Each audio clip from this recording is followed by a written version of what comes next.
Behind Woods நேயர்கள் அனைவருக்கும் வணக்கம். நான் பின்னணி பாடகர் வேல்முருகன் பேசுகிறேன்.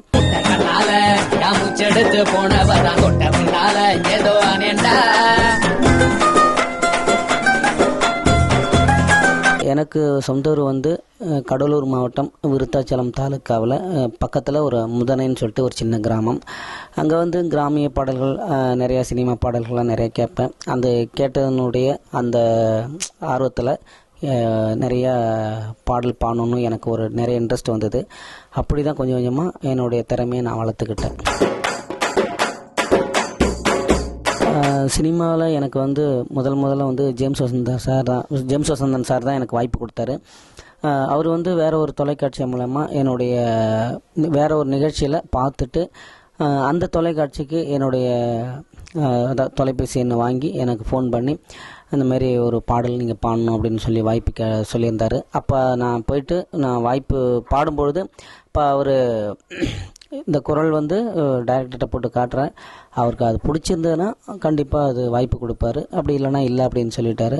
அதுக்கு தகுந்த மாதிரி டைரக்டர் சசிகுமார் சார் வந்து அந்த பாடல் கேட்டு இல்லை இந்த குரலே இருக்கட்டும் பரவாயில்ல அப்படின்னு சொல்லி எனக்கு முதல் வாய்ப்பு வந்தது சுப்பிரமணியபுரம்.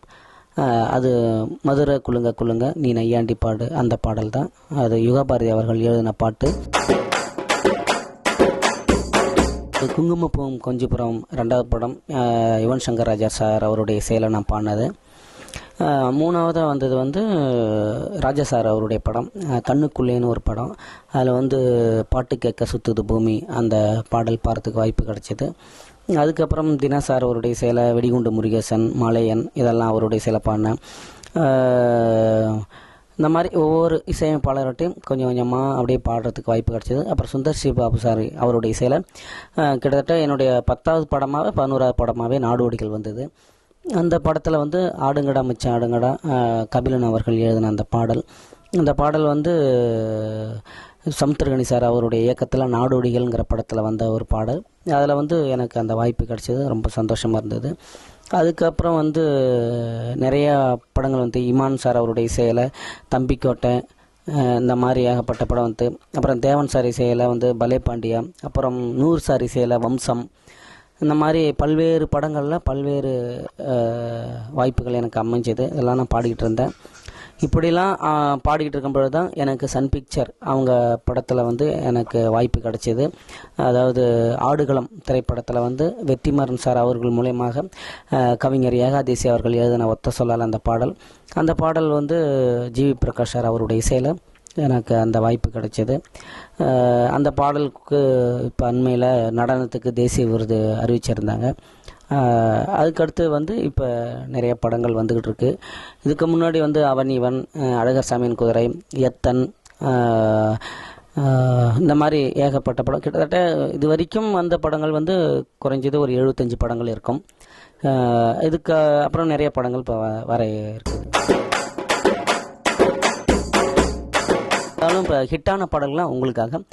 மதுரை குலுங்க நீ நையாண்டி பாட்டு பாடு, பொழுதே பறக்க நீ போடாத ஆட்டம் போடு, இந்த மண்ணு மணக்குற மல்லிகைப்பூ நம்ம மனசை எடுத்து சொல்லும், வந்து நின்று ரசிக்கிற ஊரு சனம் இந்த தேர இழுத்து செல்லும். மதுரை குலுங்க நீ நையாண்டி பாட்டு பாடு. இது சுப்பிரமணியபுரத்தில் நான் பாடின பாட்டு, ஃபர்ஸ்ட் பாட்டு. வந்தார வாழ வச்ச ஊரு வந்தாலும் அசையாது மாறு, எங்க நாட்டு சிங்கம் வந்து. 2வது அடுத்து ஹிட் ஆனது வந்து நாடோடிகள. ஆடுங்கடா மச்சான் ஆடுங்கடா, அழகான பொண்ணை பார்த்து தேடுங்கடா, பாடுங்கடா மச்சான் பாடுங்கடா, பாவாடா பின்னாலதான் ஓடுங்கடா, குத்த வச்ச பொண்ணு எல்லாம் அத்த பொண்ணுதான், மத்த பொண்ணு எல்லாம் எங்க மாமன் பொண்ணுதான், கைத்தட்டி கூப்பிடுத 2 கண்ணுதான், ஏண்டான்னு கேட்க வேண்டான்னு சொல்ல யாருமே இல்லை எங்களத்தான், எப்போதும் எங்க பாடு மங்களந்தான். பாடுங்கடா மச்சான் பாடுங்கடா, பாவாட பின்னாலதான் ஓடுங்கடா, குத்த வச்ச பொண்ணு எல்லாம் அத்த பொண்ணுதான். அதுக்கடுத்து வந்து ஆடுகளம். ஆடுகளத்தில் வந்து ஒத்த சொல்லால் சாங்க.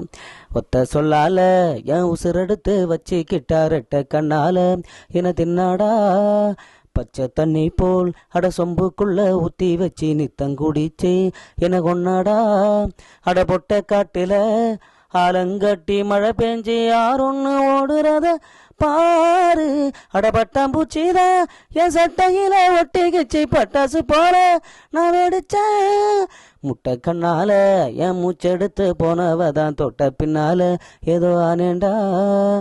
இது வந்து ஆடுகளம் படத்தில் நான் பாடினது.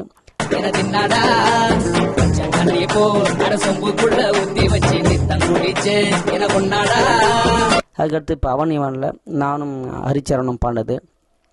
ராசாத்தி போல அவ என்ன தேடி வருவா, நான் கேட்டதையெல்லாம் தருவா தருவா. ரோசாப்பு போல அவ சிரிச்சா போதும் தலைவா, நான் செத்து போவேன் மெதுவா மெதுவா.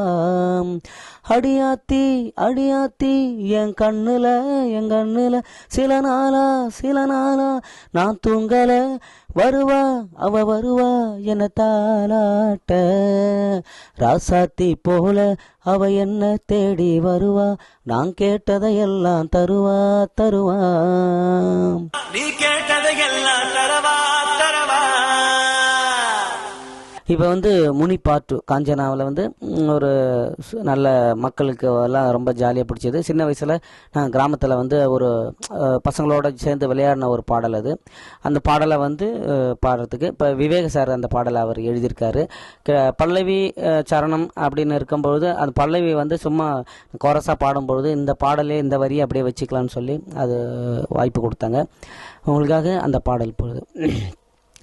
ஏகாயே கழுப்பங்கா கஞ்சி ஊத்தி நெல்லிக்கா ஊயே பூலியங்கா உப்பு கச்ச நெல்லிக்கா ஏதாவ நீதாரிக்கா கண்ணன் தாம்பேரிக்கா வாயோ ரொங்கோவக்கா வார்த்தா தாம்பாவக்கா சுடுவர கத்தரிக்கா முடுவர முருங்கக்கா சங்கிலி முங்குலி கதவை தொற நான் மாட்டேன் வெங்கல புள்ளி ஏ சங்கிலி முங்குலி கதவை தொற நான் போட்டேன் வெங்கல புள்ளி ஏந்தாவனி பானிபூரி இந்த பெலா மீனிக்காரி ஆரடி புழல் ஏறி அழகத்தி வந்தாலாரி ஏலெத்து பட்டரசம் மட்டியா நிமுத்தரா இவளோ மீச மேல ஆசை வைக்கும் மேனிடா அடவேலு சொல்லுறேன் கேளு இன்னைக்கு செத்தா நாளைக்கு பாலு அடவேலு சொல்லுறேன் கேளு இன்னைக்கு செத்தா டுமாரோ மில்கு வேர்த்திடிச்சு போட்ட சொக்கா வேதனையில் கொக்கா மக்கா சங்கிலி முங்கிலி கதவை தொற நான் போட்டேன் வெங்கல புள்ளி.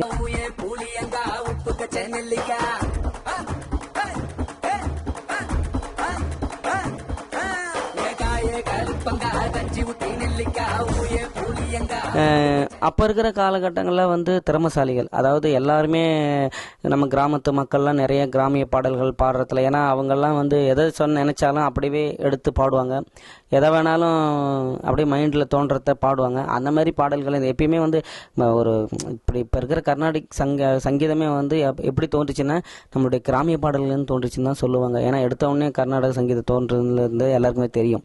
ஏன்னா நாங்கள்லாம் இப்போ இசைக்கல்லூரியில் படித்ததுனால எங்களுக்கு தெரியும். அதனால் அந்த அப்படிப்பட்ட ஒரு நம்மளுடைய மக்கள் இசையிலேருந்து உருவான ஒவ்வொரு இசைகளும் தான். ஆனால் அப்போ வந்து எல்லாருக்குமே நல்ல திறமைகள் இருந்தது. காரணம் என்னன்னா அப்போ இருக்கிற சூழல்களும் அப்போ இருக்கிற நிலைமைகளும் வருமானங்களும் போக்குவரத்து வாய்ப்பு இல்லாமல் வசதி வாய்ப்புகள் இல்லாமல் இருக்கிறதுனால யாரும் அங்கே இருந்து சென்னை நாடு வாய்ப்புகள் தேடாமல் இருந்தாங்க. வாய்ப்புகள் அதனால கிடைக்காம இருந்தது. அப்போ வந்து மழை பெஞ்சுது, விவசாயம் இருந்தது, ஊர்லேயே வேலைகள் இருந்தது, விவசாயம் பண்ணாங்க, எல்லாரும் நல்லா சம்பாரிச்சாங்க, சாப்பிட்டாங்க, சந்தோஷமாக பிள்ளைகளை வளர்த்தாங்க, படிக்க வச்சாங்க. இப்போ வந்து எதுவாக இருந்தாலும் ஒரு நகரத்தை நோக்கியான வாழ்க்கை தான் இருக்குது. எந்த கிராமத்தில் இன்றைக்கி பிறக்கிற பசங்க மக்களாக இருந்தாலும் குழந்தைங்களாக இருந்தாலும் சென்னையை நோக்கி வர்ற, அதாவது ஒரு நகரத்தை நோக்கி, ஏன்னா அங்கே தான் வாய்ப்புகள் அதிகமாக இருக்குது. எதுவாக இருந்தாலும் அது கம்பெனிகளாக இருந்தாலும் சரி, வேறு ஏதாவது வேலை வைப்பாலும் சரி, கல்லூரியில் இருந்தாலும் சரி. அதனால் இப்போ என்ன பண்ணிடுறாங்கன்னா வந்த இடத்துல வாய்ப்புகள் தேடுறதுக்கு 4 பேரை பார்க்குறதுக்கும் அமையுது. அப்படி அமையும் பொழுது நம்ம தேடும் பொழுது அது கிடைக்கும் போது அதுக்காக முயற்சி பண்ணும்போது வாய்ப்பு கிடைக்குது. அதனால் இப்போ வாய்ப்பு கிடைக்கிறதுனால அப்போல்லாம் வந்து திறமைசாலிகள், இப்போ வந்து நமக்கு வாய்ப்பு கிடைக்குது அப்படின்னாக்க ஒன்று திறமையும் இருக்கணும், அதிர்ஷ்டமும் இருக்கணும். அதை வச்சு நமக்கெல்லாம் இப்போ வாய்ப்பு கிடைக்கிறது வந்து உண்மையிலேயே திறமை இருந்தாலும் முயற்சி பண்ணாலும் அதிர்ஷ்டமுங்கிறது ஒரு முக்கியமாக நான் கருதுவேன்.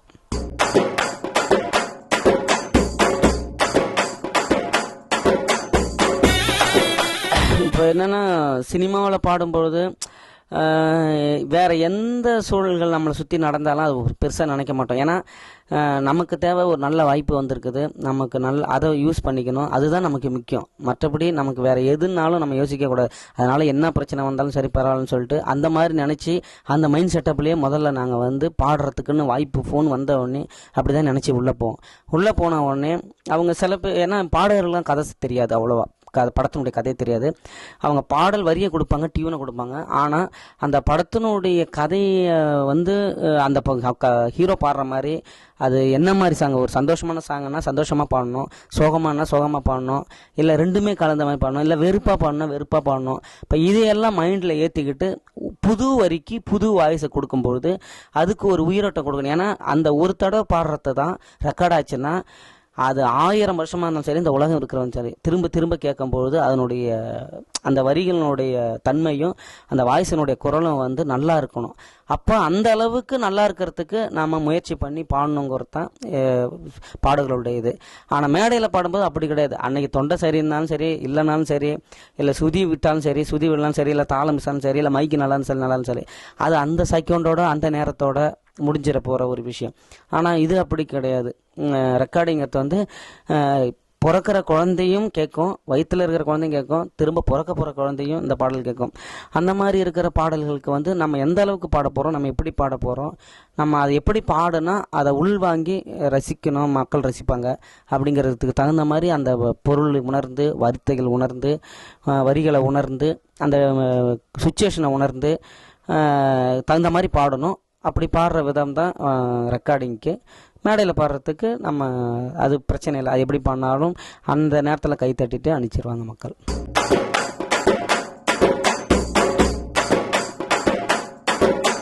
குரல்வளம்ங்கிறது வந்து அவங்கவுங்க பாதுகாக்கிற விஷயத்தில் இருக்குது தான். இப்போ சில பேர் வந்து சின்ன வயசுலேருந்தே அதை பாதுகாத்து ப்ராக்டிஸ் பண்ணும்பொழுது அது திடீர்னு விட்டுட்டாங்கனாக்கா தொண்டை இந்த மாதிரி ஆகும்.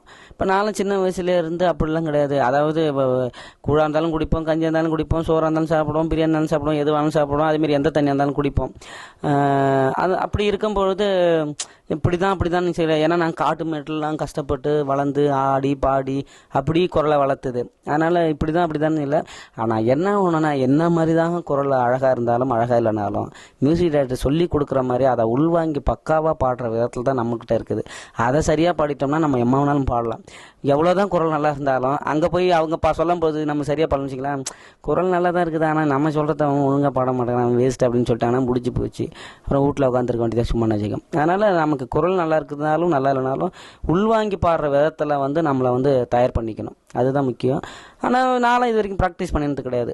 ஏன்னாக்கா அது என்னென்ன கடவுள் இயற்கையாகவே கொடுத்துருக்கிறாரு, என்னத்துக்கு அதை போய் தேவையில்லாமல் சிரமப்படுத்தணும் அப்படின்னு சொல்லிட்டு